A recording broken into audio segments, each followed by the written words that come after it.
good day po sa ating lahat at hoping na maayos po tayo lahat, no? Ngayong umaga i-share po natin tong white leghorn po natin na lalaki, no? So, tagal na nating hinahanap or naghahanap na ganito, no? Na white leghorn na lalaki. Although yung mga tinitinda sa mga perya at palengke na may kulay-kulay na sisiw ay mga lalaking white leghorn po yun. So, kaya naman natin mag-acquire pero gusto ko yung malaki ng ganito, no? And yun, hulog ng langit. Papasalamat ako at nakilala natin si Sir Ton Kamantigi ng Olongapo. Okay? Alaga po to ng anak niya na bigla na lang lumaki ng ganyan, no? Napalaki na ng ganyan and then binigay niya sa atin, no? Kaya nagpapasalamat ako kay Sir Ton dahil siya halos lahat ang mga nagbigay ng mga manok natin dito, lalo na dun sa mga game fowls, no? Na sinali natin sa mga exam, binigay niya lang po talaga, as in bigay po, no? Kaya maraming salamat Sir Ton Kamantigi. Ito rin binigay niya, white leghorn, no? So una iniisip ko magkaroon ng mga papuro na white leghorn po dito. Ito pong white leghorn, ito yung mga itlog na puti na binebenta sa palengke at sa mga tindahan na malalaki. Sila po yung nag-iitlog nun, no? Ayan po. Okay? So, sa kaalaman lang po ng lahat, no? Yan po ang pinagmula ng mga itlog sa palengke, yung kulay puti, no? Kulay puti na itlog. So, itong white leghorn natin na ito ay pinares po natin sa mga Rhode Island Reds po natin. Ayan, no? So, pinarisan po natin siya noon ng isa. Doon sa mga original breeders natin, ang best of the best natin doon, no? Nag-select ako yung pinakamalaki, pinakamas may bulto ang katawan. Yun yung pinares natin dito sa sa white leghorn natin. Ayan, no? Silipin na rin natin itong ating mga original breeders. Ayan, dito tayo namili, no? Hindi ko na alam kung nasaan na yung inano natin dyan. Di ba?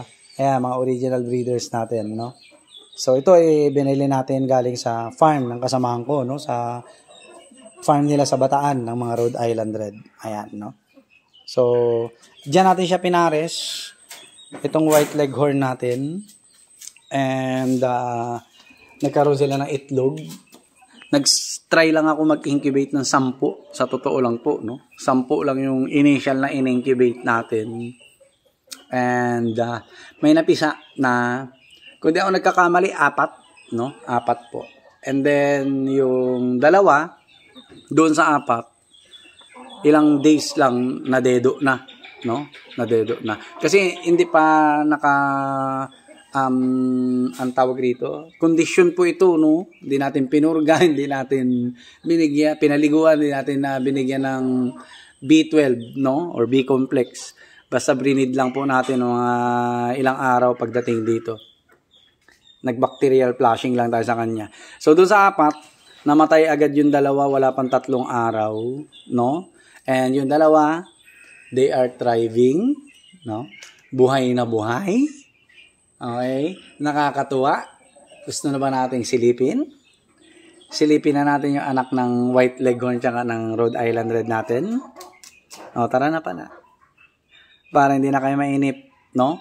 Papakita na natin yung resulta ng crossbreeding po natin. At doon na rin po natin i-discuss yung mga plan natin doon sa mga pasisyo natin. Let's go!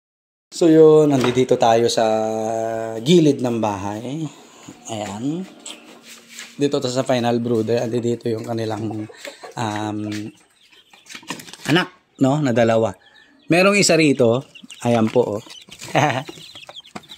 Ito yung huling-huling na pisa. No? Ayan, oh. Talagang white leghorn na yung mukha. Puting-puti, no? So, parang inahin. Sana inahin, no? Ayan na po ang result na ng crossbreeding natin. Out of 10 eggs, 4 lang na pisa. Out of 4 na pisa, 2 lang na buhay. Ayan po yung pinakahuli na napisa. Ayun, oh. Yan, mga kapatid niya rin po yan, 'di ba? Wag niyong ibubuli kahit iba yung kulay niya, no? So, ayan, puti, no? And then,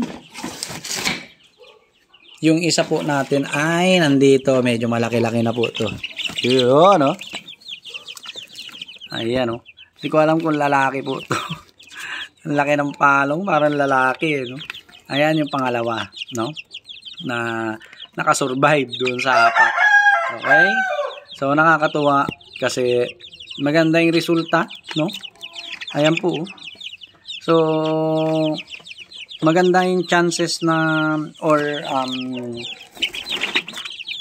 tawag rito, yung tinatawag nating potential nitong lahi na to. Kaya nga, sabi ko nga, hindi tayo basta-basta nagko-crossbreeding dito nang wala tayong goal, no? So, ayan, i-discuss na natin. Ano ba yung goal natin kung bakit nag-cross tayo? So, nag-cross po ako ng White Leghorn sa Rhode Island Red is para makapagpapuro tayo ng White Leghorn dito. Kahit mga 3-4 na balik doon sa tatay, no? So, lahat ng mga iaanak nito, no, na mga inahin, ibabalik lang po natin na ibabalik doon sa pure White Leghorn natin na lalaki until such time na makakuha na tayo ng almost pure, no? Almost pure na Rhode Island Red. Na White Leghorn po pala, sorry, no? So, ayan na yung resulta. Sana maging babae itong dalawa para at least maibalik natin sa kanilang tatay. And then yung mga magiging apo naman ng White Leghorn natin na lalaki na inahin ay ibabalik po ulit natin sa kanya para makapagpapuro po tayo, no? So, ayan, nag-i-start na rin tayo ng white egg producer natin dito, no? Sa yard. Sinimulan na rin po natin talaga. Sa brown egg, wala na tayong problema dyan kasi thriving na sila. Meaning, tumataas na yung population ng mga brown egg producers natin dito or brown egg layers natin dito. So, gusto ko rin magkaroon ng separate na white egg producers or white egg layers natin dito sa yard. Kaya natin ginagawa po, no?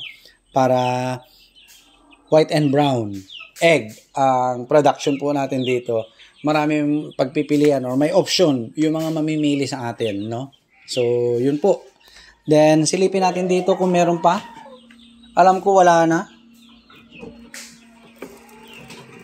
Wala na, no? Wala na tayong White Leghorn dito na naiwan, no? So, yun na yun, yung dalawa. Sana may maging babae doon. Hopefully, ay makapagpapuro po tayo niyan, no? Kaya, ang kailangan alagaan natin po dito is yung lalaki natin na White Leghorn, no? Kaya pupurgahin ko na rin po yan. Papaliguan at saka bibigyan ng B12 at pakakainin natin ng masarap, no? Ayan po, no? Kasi ayaw natin siyang mawala or mamatay sa sakit dito sa yard natin. So, yun po ang kwento ng White Leghorn Rhode Island Red Cross natin. So, baybayan nyo po yung mga videos natin tungkol sa mga sa pagpapapuro natin ng White Leghorn dito sa ating channel, dito sa ating FB page or FB account, no? At susubaybayan po natin, kasama po kayo sa journey ko na ito, no? So, yun lang po. Maraming salamat sa suporta at sa mga viewers and silent viewers natin dyan, sa mga reactors natin dyan, no? Maraming salamat po. God bless po sa ating lahat. So, peace!